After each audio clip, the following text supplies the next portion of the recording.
कोविड-19 से कोई भी अछूता नहीं रहा। इस दौरान कार्य करने वालों को कोरोना योद्धा का नाम दिया गया था, परंतु आज ये कोरोना योद्धा दर-दर की ठोकरें खाने के लिए मजबूर हैं।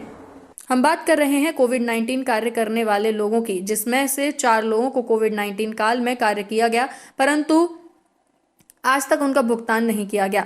सोनू कुमार टड़िया के रहने वाले हैं। सोनू कुमार ने कोरोना के दौरान डाटा ऑपरेटिंग का कार्य किया था। इन्होंने लगभग 18 माह ये कार्य किया। सोनू का कहना है कि हमने अपने सैलरी के लिए 2 बार सीएमओ कार्यालय तथा 2 बार डीएम कार्यालय पर पत्र दिया। डीएम के द्वारा भुगतान को लेकर जम्मू को एक लेटर फॉरवर्ड किया गया। उसके बाद भी हम लोगों का पैसा अभी तक नहीं मिला। हम लोगों को पैसे के लिए दौड़ाया जा रहा है, जिसके लिए हम लोग दर-दर की ठोकरें खाने को मजबूर हैं। सोनू का कहना है कि हम लोग पूरी ईमानदारी के साथ कोरोना का हाल में कार्य किया, जिसका अटेंडेंट बायोमेट्रिक और मैनुअल दोनों तरफ से लिया गया। सोनू ने आरोप लगाते हुए कहा कि जम्मू से जब हम लोगों ने शिकायत किया तो उन्होंने कहा कि ऑनलाइन एएमएस पर आप लोगों ने साइन नहीं किया है। रजिस्ट्रेशन 31 मार्च तक हो रहा था, परंतु उन्होंने रजिस्ट्रेशन किए बिना ही काम लिया। जब वेतन के लिए पूछा जाता था तो कहते थे जब आपका बजट आएगा तो आपका वेतन चला जाएगा। आज जब बजट आ गया है तो हम लोग वेतन के लिए जाते हैं तो कहते हैं कि आप लोगों को जो करना है कर लीजिए। वेतन नहीं मिलने के कारण हमारे ऊपर बहुत ज़्यादा कर्ज हो चुका है, तो अब हम लोग कहाँ जाएं। आगे सोनू ने कहा कि अगर हम लोगों का वेतन नहीं मिलता है तो हम लोगों के सामने आत्महत्या के अलावा कोई भी विकल्प नहीं सकता। इस पैच तो हम लोगों के सामने आत्महत्या के अलावा कोई भी विकल्प नहीं बचता। इन लोगों ने हमें कहीं ना कहीं का नहीं छोड़ा। सीएमओ से हम लोगों ने कई बार मिला। सीएमओ का कहना है कि आप लोगों ने अटेंडेंस मैनेजमेंट सिस्टम पर अटेंडेंस नहीं लगाया तो आप लोगों का सैलरी नहीं मिलेगा। सोनू ने बताया कि हम लोग डीएम साहब से जब मिलने गए थे तो हम लोगों के सामने उन्होंने फ़ोन पर बोल दिया था कि इन लोगों की सैलरी मैनुअल पर दे दी जाए, परंतु अभी तक नहीं मिला है। सोनू ने बताया कि हम लोग 18 माह काम किए हैं, केवल 6 माह का वेतन मिला है, 12 माह का अभी तक वेतन रुका हुआ है।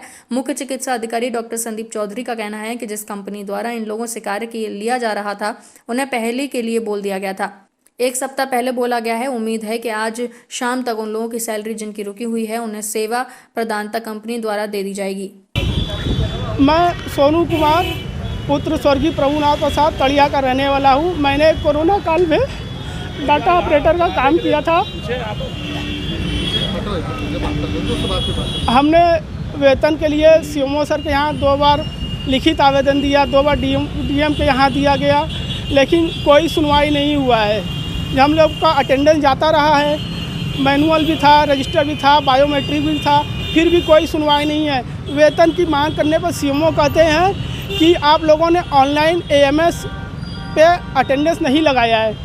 तो अटेंडेंस मैनेजमेंट सिस्टम पे रजिस्ट्रेशन 31 मार्च तक होना था, लेकिन इन्होंने हम लोगों का रजिस्ट्रेशन किए बिना ही हम लोगों से काम लिया। जब वेतन के लिए हम लोग पूछते थे तो कहते थे कि जब आपका बजट आएगा तो वेतन चला जाएगा, और जब बजट आ गया है उनसे मिलने के लिए जा रहे हैं वेतन को तो कह रहे हैं कि आप लोगों ने अटेंडेंस मैनेजमेंट सिस्टम पे अटेंडेंस नहीं लगाया है, इसलिए आपको वेतन नहीं मिलेगा, आप लोग को जो करना है कर लीजिए। अब मैं कर्जे की वजह से मेरे ऊपर इतना कर्जा हो गया है, वेतन न मिलने की वजह से क्या किया जाए। मेरे पास आत्महत्या करने के अलावा कोई दूसरा रास्ता नहीं है। इन्होंने मुझे कहीं का नहीं छोड़ा हुआ है। सीएमओ से बातचीत हुई आपकी? सीएमओ के यहाँ हमने कई बार मिल चुके हैं हम लोग। क्या बोले? उनका यही कहना है कि आप लोगों ने अटेंडेंस मैनेजमेंट सिस्टम पे अटेंडेंस नहीं लगाया है तो आपका वेतन नहीं मिलेगा, आपका जो करना है वो कर लीजिए। आपने डीएम और सीएमओ कार्यालय पे ज्ञापन दिया है? हमने दिया हुआ है ज्ञापन। क्या बोले डीएम? क्या बोले? डीएम ने हमारे सामने ही फ़ोन करके बोला था सीएमओ सर को कि इन लोगों का अटेंडेंस नहीं लगा तो क्या हुआ, मैनुअल है ना, मैनुअल पर निकालिए इन लोगों का वेतन। फिर भी डीएम सीएमओ कुछ सुनने को तैयार नहीं है। कितने महीने का रुका है वेतन? हमारा वेतन तो 12 महीने का रुका हुआ है, हमने 18 महीने काम किया है।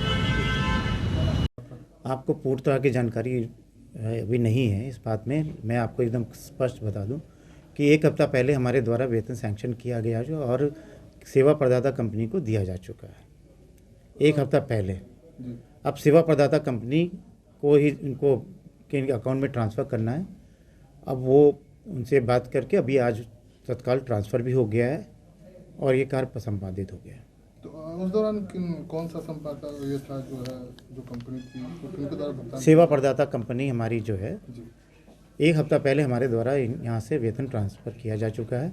अब ये सेवा प्रदाता कंपनी इन दौरान इनके अकाउंट में ट्रांसफ़र करी या नहीं करी, ये उनकी जिम्मेदारी खास तौर पे उनको तब तक कर देना चाहिए था। और उन्हें अभी तत्काल उन्होंने अभी सारे अकाउंट्स को ट्रांसफ़र भी कर दी, जैसे कि सूचना मुझे मिली है।